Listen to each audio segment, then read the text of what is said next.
There is a story in our Jodo Shinshu tradition in which there is a myokonin who hears that there is a fire at the Honzan, the main temple of our tradition in Kyoto.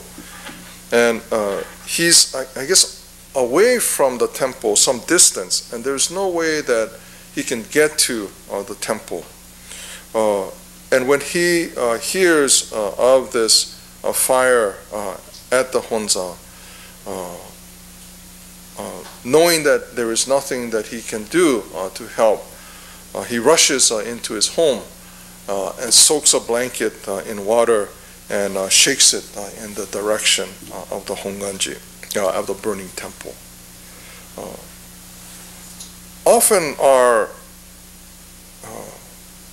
actions, what we feel that we are capable of doing, fall short, and we are not able to successfully fulfill what we expect of ourselves, or and there is, when we are in that situation, we try to somehow accommodate our own thoughts and feelings and our inability to do something.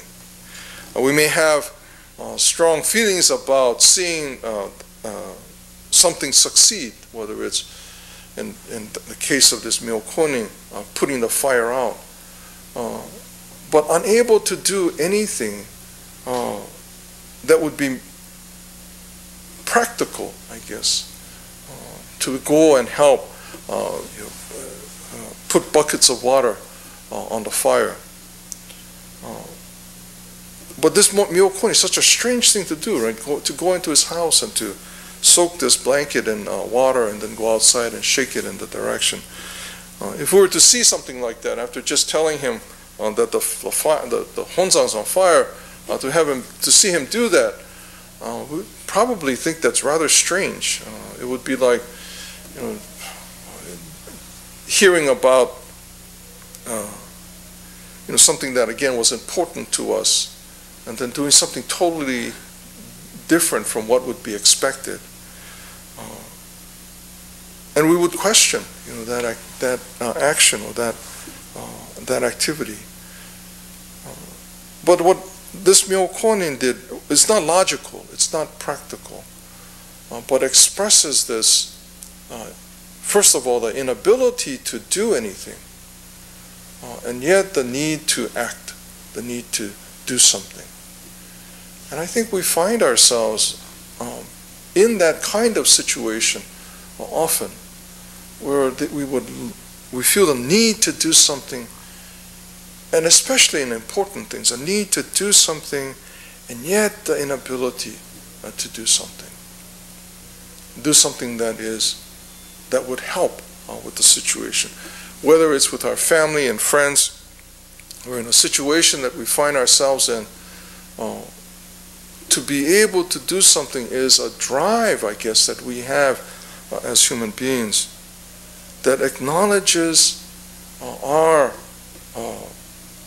abilities to be engaged with the world around us. This past Thursday, we had 4 students from the Jodo Shinshu Center come to visit us. These are ministers who are in this IMOP program. They have really interesting kinds of acronyms. There's the BC, there's of course IBS, there's BCA, and I don't know, and then now we have IMOP, IMOP. Not that IMOP, but it's IMOP. And their International Ministers Orientation Program. Reverend Kuwahara manages this, or directs this program.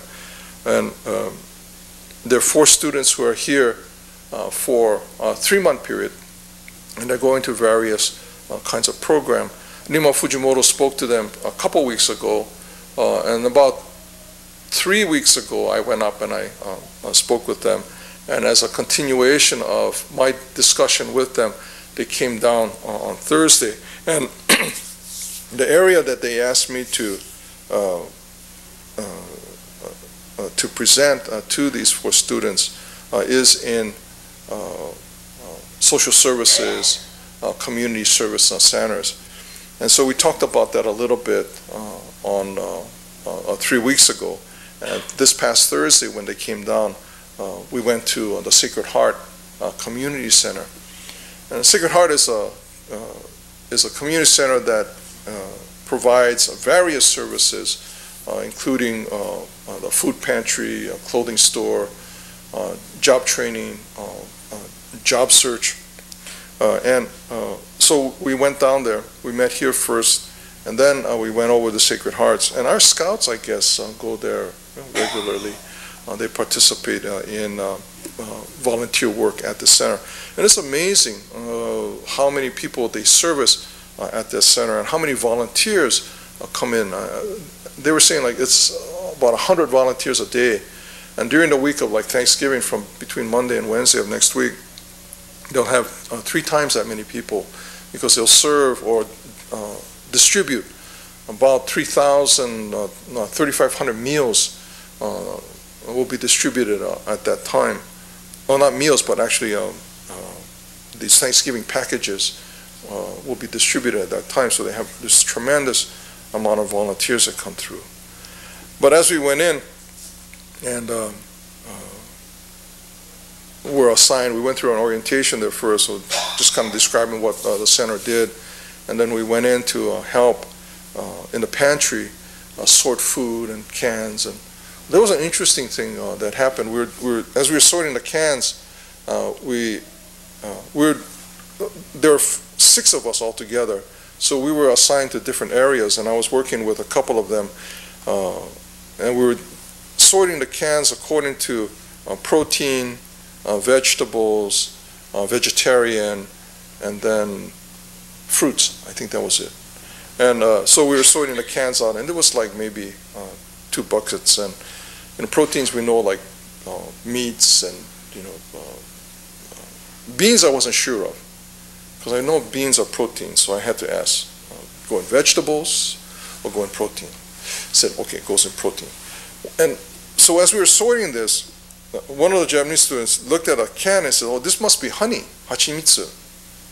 I said, well, honey in a can. And I looked at the can, and it was bumblebee. And he recognized, he could read bumblebee on the outside, and he thought it was bumblebee, bees, thought it was honey in there. It was a can of tuna.